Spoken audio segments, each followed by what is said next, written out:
કરીએ અમારા સંવાદદાતા બ્રિજેશ આપણી સાથે જોડાયા છે। જે બ્રિજેશ, જે રીતે મુરલી મનોહર જોશી હંમેશા જ તેમના બળવાખોર સુર જોવા મળતા હોય છે, ત્યારે હજી પણ તેમને ચૂંટણી લડવી છે। જી બિલકુલ, જે વાત કરવામાં આવે તો ભાજપના જે દિગ્ગજ નેતાઓ છે તેઓ પાર્ટીની જે રીત છે તેમને ઘરે બેસાડી દેવાની તેનાથી નારાજ છે। એલકે અડવાણીનું જે રીતે ટિકિટ ન આપવામાં આવી, હવે મુરલી મનોહર જોશીને ટિકિટ નથી આપવામાં આવી।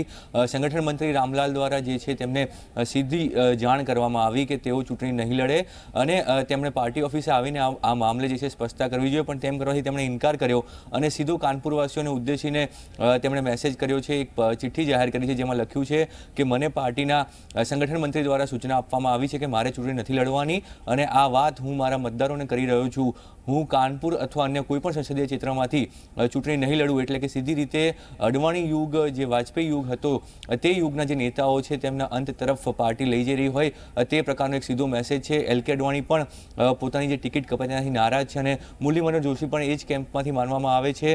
મુરલી મનોહર જોશીએ પાર્લામેન્ટરી જે કમિટી છે તેના જે ચેરમેન હતા તે વખતે પણ સંરક્ષણ કમિટીને લઈને જે વિવાદ થયો હતો તેની તેમણે વાત કરી હતી, તે વખતે પણ તેમણે પાર્ટીની વિરુદ્ધ નિવેદનો આપ્યા હતા। આ તમામ ઘટનાક્રમ રહ્યો હતો એટલે એવું સ્પષ્ટ મનાતું હતું કે ભાજપ તેમને ટિકિટ નહીં આપે। તેમની ચૂંટણી લડવાની ઈચ્છા ચોક્કસ હતી અને એટલા માટે જ તેમણે આ પત્ર લખ્યો છે અને એમાં સ્પષ્ટ વાત કહી છે કે મને પાર્ટીએ ના પાડી છે એટલે હું ચૂંટણી નથી લડવાનું। સીધી રીતે બગાવતી સૂર તેમના પણ દેખાઈ રહ્યા છે કે તેઓ પાર્ટીએ જે ઘટનાક્રમ ઊભો કર્યો તેનાથી ચોક્કસ તેઓ નારાજ છે। તેમને વધુ સારી રીતે રિટાયર કરી શકાયો હોત, પણ સીધી રીતે જે મેસેજ આપવામાં આવ્યો છે તેનાથી તેઓ નારાજ થયા હોય એવું સ્પષ્ટ દેખાઈ રહ્યું છે। જી બિલકુલ બ્રિજેશ, અમારી સાથે જોડાયેલા રહેશો। મુરલી મનોહર જોશીના બગાવતી સુર સામે આવ્યા છે અને તેમને એક પત્ર લખીને જે કાનપુરના મતદાતાઓ છે તેમને આ પત્ર લખી અને આ અંગે જાણકારી આપી છે।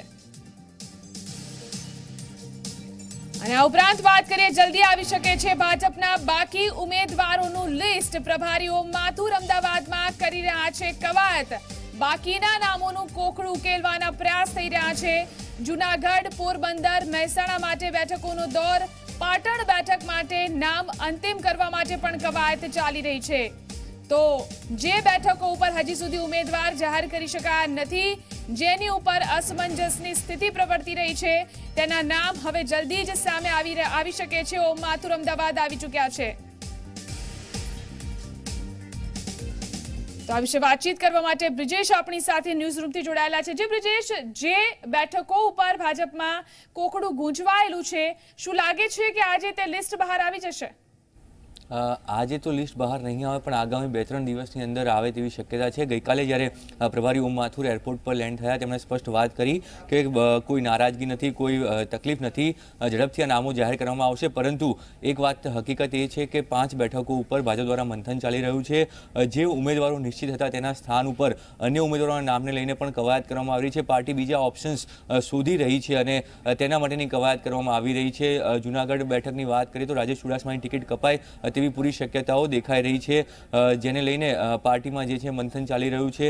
રાજેશ ચુડાસમાના સ્થાને દિનુ બોગા સોલંકીએ ટિકિટ માંગી છે, તેમના પરિવારમાંથી કોઈની ટિકિટ આપવામાં આવે તેવી પણ રજૂઆત કરી છે। એટલે શું આ જે સમીકરણો છે તે ધ્યાનમાં રાખીને પાર્ટી રાજેશ ચુડાસમાની ટિકિટ કાપે છે કે કેમ, તેને લઈને પણ એક સવાલ ઊભો થયો છે। બીજી તરફ પોરબંદરમાં પણ રાદડિયા પરિવાર સિવાય બહાર કોઈ વિકલ્પને ટિકિટ આપવા પર વિચારણા થઈ રહી છે, તેના પર પણ પાર્ટી મંથન કરી રહી છે કે તે જીતે, કારણ કે પાર્ટીને આ વખતે તમામ સીટો ઉપર જીતે તેવા ઉમેદવારો જોઈએ છે। તો તેવા સંજોગોની અંદર વિકલ્પો ઉપર તપાસ થઈ રહી છે કે આ ઉમેદવાર જીતી શકે કેમ, અને તેના માટે સ્થાનિક સેન્સ પણ લેવાઈ રહી છે। એટલે તમામ કવાયત હાલ ચાલી રહી છે। પાટણની અંદર પાર્ટી પાસે ઉમેદવાર હોવા છતાં અન્ય વિકલ્પો ઉપર પણ ચર્ચા થઈ રહી છે। મહેસાણામાં પણ એ જ હાલત છે। મહેસાણામાં પણ જે છે એ કોને ઉતારવા તેને લઈને હાલ હજુ પણ મંથન ચાલી રહ્યું છે કે મહેસાણાની અંદર કયો ઉમેદવાર લાવો, કારણ કે સાંસદને જ્યારે રિપીટ નથી કરવાના તો તેવા સંજોગોની અંદર મહેસાણા અને પાટણ બંને બેઠક એવી છે કે ત્યાં કોને મૂકવા તેના ઉપર પાર્ટી જે છે હાલ મંથનને વિચારણા કરી રહી છે। એટલે આ તમામ કવાયત જે છે છેલ્લી ઘણી ચાલી રહી છે। આગામી 2-3 દિવસની અંદર જે છે આ નામો જાહેર થાય તેવી શક્યતા છે। ત્યારબાદ અમિત શાહ પણ ગુજરાત આવી રહ્યા છે। એટલે તમામ જે ઘટનાક્રમ છે એ પાર્ટી ઝડપથી પૂરો કરવા માગે છે કે જે ઉમેદવારની પ્રક્રિયા છે એ ઝડપથી પૂર્ણ થાય, પસંદગી પ્રક્રિયા, અને ત્યારબાદ તેઓ ફોર્મ ભરી શકે, કારણ કે 28મીથી ફોર્મ ભરવાની જે તારીખ છે શરૂ થશે। એટલે તે પહેલાં તમામ કામગીરી પૂરી કરવાની કવાયત હાલ પ્રભારી ઓમ માથુર અમદાવાદથી કરી રહ્યા છે। જી બિલકુલ બ્રિજેશ, અમારી સાથે જોડાયેલા રહેશો। તો જે બેઠકો ઉપર ઉમેદવારોના નામની ઘોષણા કરવામાં આવી નથી, ત્યાં હજુ પણ વિકલ્પો અંગે મનોમંથન ચાલી રહ્યું છે। ઓમ માથુર અમદાવાદમાં છે અને બીજા વિકલ્પોની પસંદગી તેમજ અન્ય ઉમેદવારો તરફ પણ વિચારણા ચાલી રહી છે। તો આજે કોંગ્રેસની સ્ક્રીનિંગ કમિટીની બેઠક છે। ગુજરાતની 22 લોકસભાની બેઠક અંગે આ ચર્ચા થઈ શકે છે। 22 બેઠકોના ઉમેદવાર આજે નક્કી થશે। ઘણી બેઠકો પર ઉમેદવારોને લઈને કોંગ્રેસ વિમાસણમાં છે। 4 બેઠકના ઉમેદવારના નામ જાહેર થઈ શકે છે। તો સ્ક્રીનિંગ કમિટીની બેઠક આજે કોંગ્રેસની મળવા જઈ રહી છે। ગુજરાતની 22 લોકસભાની બેઠકો અંગે ચર્ચા થઈ શકે છે।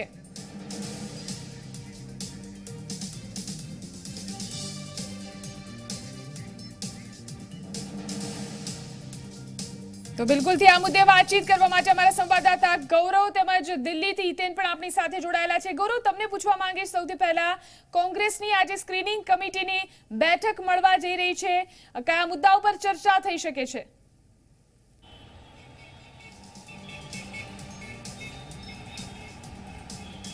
જિલ્લાની વાત કરીએ તો જ્યારે પણ કોઈ પણ પક્ષ સ્ક્રીનિંગ કમિટીની બેઠક મળતી હોય તેનો મુખ્ય હેતુ ઉમેદવારો નક્કી કરવાનો હોય છે। આજે જે સ્ક્રીનિંગ કમિટીની બેઠક મળશે તેમાં ગુજરાતની જે 22 લોકસભાની સીટો કોંગ્રેસની ઉમેદવારી કરવાની જે બાકી છે તે બેઠકો પર ઉમેદવારોના નામ નક્કી કરવામાં આવશે અને ત્યારબાદ CEC એટલે કે સેન્ટ્રલ ઇલેક્શન કમિટીની જે બેઠક મળવાની છે કોંગ્રેસની, ત્યાંમાં જે ઉમેદવારો નક્કી થયા છે તેના નામ આજે મોડી રાતે જાહેર થશે। મહત્વનું છે કે 4 બેઠકોનું નામ કોંગ્રેસ અગાઉથી જાહેર કરી ચૂકી છે અને બાકીની જે 22 બેઠકો છે તેના ઉપર લાંબા સમયથી મનોમંથન ચાલી રહ્યું હતું। કેટલીક જગ્યાએ કેટલાક ઉમેદવારો અને દાવેદારોએ પોતાની ઉમેદવારી માટે લોબિંગ પણ કર્યું હતું, પરંતુ છેવટે કોને ટિકિટ મળશે તે આજે મોડી રાતે ખબર પડશે। એક મહત્વની બીજી વાત એ પણ છે કે જે રીતે રાજકોટથી શિવરાજ પટેલના પરિવારજનોએ ઉમેદવારી કરવા ના પડતા ત્યાં લલિત કગથરાનું નામ મોખરે ચાલુ રહ્યું છે। લલિત વસોયા જે પોરબંદરથી મોખરે ચાલે છે। સૌથી મોટું કોકડું ગોચવાયેલું હતું અમરેલીમાં કે જ્યાં એકબીજા ઉમેદવારો દાવેદારો એકબીજાને ટિકિટ ના મળે તે માટે લોબિંગ કર્યું હતું અને સુરેશ કોટડિયાના નામ ઉપર પરેશ ધાનાણીએ સર્વસંમતિ સાધી હતી। પાટણની વાત કરીએ તો જે અલ્પેશ ઠાકોર શરૂઆતમાં કહેતા હતા કે તેઓ પાટણની લોકસભા ચૂંટણી લડવા માંગતા નથી, તેઓ હાલ લોકસભા બેઠક લડવા માટે તત્પર છે અને સ્પષ્ટ ચીમકી હાઈકમાન્ડ સમક્ષ ઉચ્ચારી છે કે જો અલ્પેશ ઠાકોરને પાટણની ટિકિટ નહીં મળે તો જોવા જેવી થશે। એટલે આ બધી મથામણ વચ્ચે કોઈ સારો ઉમેદવાર જીતી શકે તે ઉમેદવાર મૂકવાની કોંગ્રેસની કવાયત છે। કોંગ્રેસે શરૂઆતમાં જાહેર કર્યું હતું કે ગુજરાતની જે 26 લોકસભા બેઠકો છે તેમાં કોઈ પણ પક્ષ સાથે કોંગ્રેસ ક્યારેય ગઠબંધન કરશે નહીં। જો કોઈ વ્યક્તિ લડવું હોય તો તે કોંગ્રેસના સિમ્બોલ પર લડી શકે છે, જેના ભાગરૂપે જ હાર્દિક પટેલ કોંગ્રેસમાં સામેલ થાય ને તેઓ જામનગરથી લડે તેવી વકી છે। બીજી મહત્વની વાત કે જિગ્નેશ મેવાણીની વાત કચ્છથી ચાલતી હતી, પરંતુ ત્યાં નરેશ મહેશ્વરનું નામ ફાઇનલ થતા જિગ્નેશ મેવાણી હાલ ધારાસભામાં જ રહેશે એવું વાત ફાઇનલ થઈ છે। ત્રીજી એક મહત્વની વાત કે BTP ભરૂચની બેઠક BTPને આપવાની કોંગ્રેસે વાત કરી છે, પરંતુ જો છોટુભાઈ વસાવા પોતે કોંગ્રેસના સિમ્બોલ પર લડતા હોય તો તે અંગેની પ્રયત્ન કોંગ્રેસના ચાલતા છે। એટલે કહી શકાય કે 26 લોકસભા બેઠકો પર કોંગ્રેસ પોતાના સિમ્બોલ ઉપર લડવા તૈયાર થયું છે અને જે લોકો ગઠબંધનમાં હતા તેમને કોંગ્રેસ સિમ્બોલ પર લડાવવાનો પ્રયત્ન હાલ કોંગ્રેસ કરી રહી છે। બિલકુલ ગૌરવ, જોડાયેલા રહેશો। દિલ્હીથી હિતેન પણ આપણી સાથે જોડાયેલા છે। હિતેન, જે બેઠકો ઉપર ભાજપ અને કોંગ્રેસ હજી સુધી ઉમેદવારોના નામ જાહેર કર્યા નથી, શું લાગી રહ્યું છે ક્યાં સુધીમાં નામોની જાહેરાત થઈ શકે છે? બિલકુલ, બીજેપીની અગર વાત કરીએ ઝીલન, તો ક્યાંક ને ક્યાંક બીજેપી સૂત્રોનું કહેવું છે કે નામો ફાઇનલ થઈ ચૂક્યા છે 10 બેઠકો ઉપર। માત્ર જે હિસાબે પ્રથમ યાદી જાહેર થઈ હતી 15 નામોની, ત્યારબાદ જે દેવજી ફતેપુરાનું પત્તું કપાયું હતું અને તેમની નારાજગી, તેમની બગાવત જે ખુલીને સામે આવી, તેવી નારાજગી ફરી એકવાર બીજેપીને જોવી ના પડે તેની માટે ક્યાંક ને ક્યાંક પ્રભારી છે ઓમ માથુરને જવાબદારી સોંપવામાં આવી છે અને તે ગુજરાતમાં તેને લઈને મંથન કરી રહ્યા છે। હાલાકી તમામ સ્થાનિક પરિબળોને શાંત કરાયા બાદ લગભગ બીજેપી જે છે તે 1 થી 2 દિવસની અંદર યાદી જાહેર કરી શકે છે। કોંગ્રેસની વાત કરીએ તો કોંગ્રેસે ગત CECની બેઠક બાદ 6 નામો ઉપર મોહર લગાડ્યા હતા, જેમાંથી ગાંધીનગર CJ ચાવડાનું નામ સામે આવ્યું હતું, કચ્છથી નરેશ મહેશ્વરીનું નામ સામે આવ્યું હતું, નવસારી બેઠક ઉપર ઉમેદવાર ફાઇનલ થઈ ચૂક્યા હતા। તે સિવાયના અન્ય 3 બેઠક હતી પણ તેની યાદી હજી સુધી કોંગ્રેસે જાહેર નથી કરી, જેથી ક્યાંક ને ક્યાંક જે હિસાબે અમિત શાહનું નામ ગાંધીનગરથી એલાન થતાં કોંગ્રેસ પણ હવે ક્યાંક ને ક્યાંક ફરી એકવાર મંથનમાં આવી ચૂકી છે। એટલે કોંગ્રેસ હવે સીધા તમામ 22 બેઠકો ઉપર ફરી એકવાર મંથન કરશે આજે। ત્યારબાદ મોડી રાત્રે જ્યારે રાહુલ ગાંધી 8 વાગ્યા બાદ પરત દિલ્હી ફરશે, ત્યારબાદ એક CECની બેઠક સોનિયા ગાંધીના આવાસ ઉપર યોજાશે।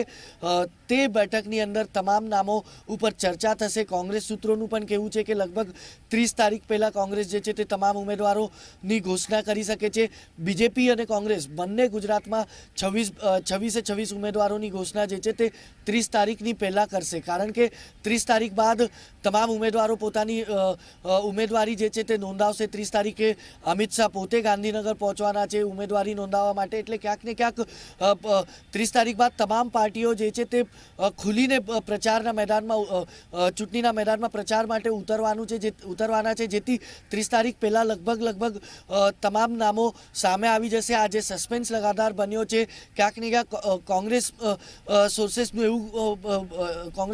એવું પણ કહેવું છે કે કોંગ્રેસ જે છે તે રાહ જોઈ રહી છે કે બીજેપીના તમામ ઉમેદવાર જાહેર થઈ જાય ત્યારબાદ જ કોંગ્રેસ જે છે તે પોતાના પત્તા ખોલશે, જેથી કોંગ્રેસ પહેલાં અગર પોતાના ઉમેદવારોની યાદી જાહેર કરશે તો ક્યાંક ને ક્યાંક કોંગ્રેસને એવો ડર પણ છે કે બીજેપી તે ઉમેદવારને તોડી ના પાડે, જેથી ક્યાંક ને ક્યાંક કોંગ્રેસ થોડું સમય લઈ રહી છે, સસ્પેન્સ જાળવી રહી છે. પણ 30 તારીખ સુધીમાં તમામ પત્તાઓ જે છે તે ખુલી જશે બીજેપી અને કોંગ્રેસના, તેવું સાફ બીજેપી અને કોંગ્રેસ બંનેના સોર્સેસનું કહેવું છે.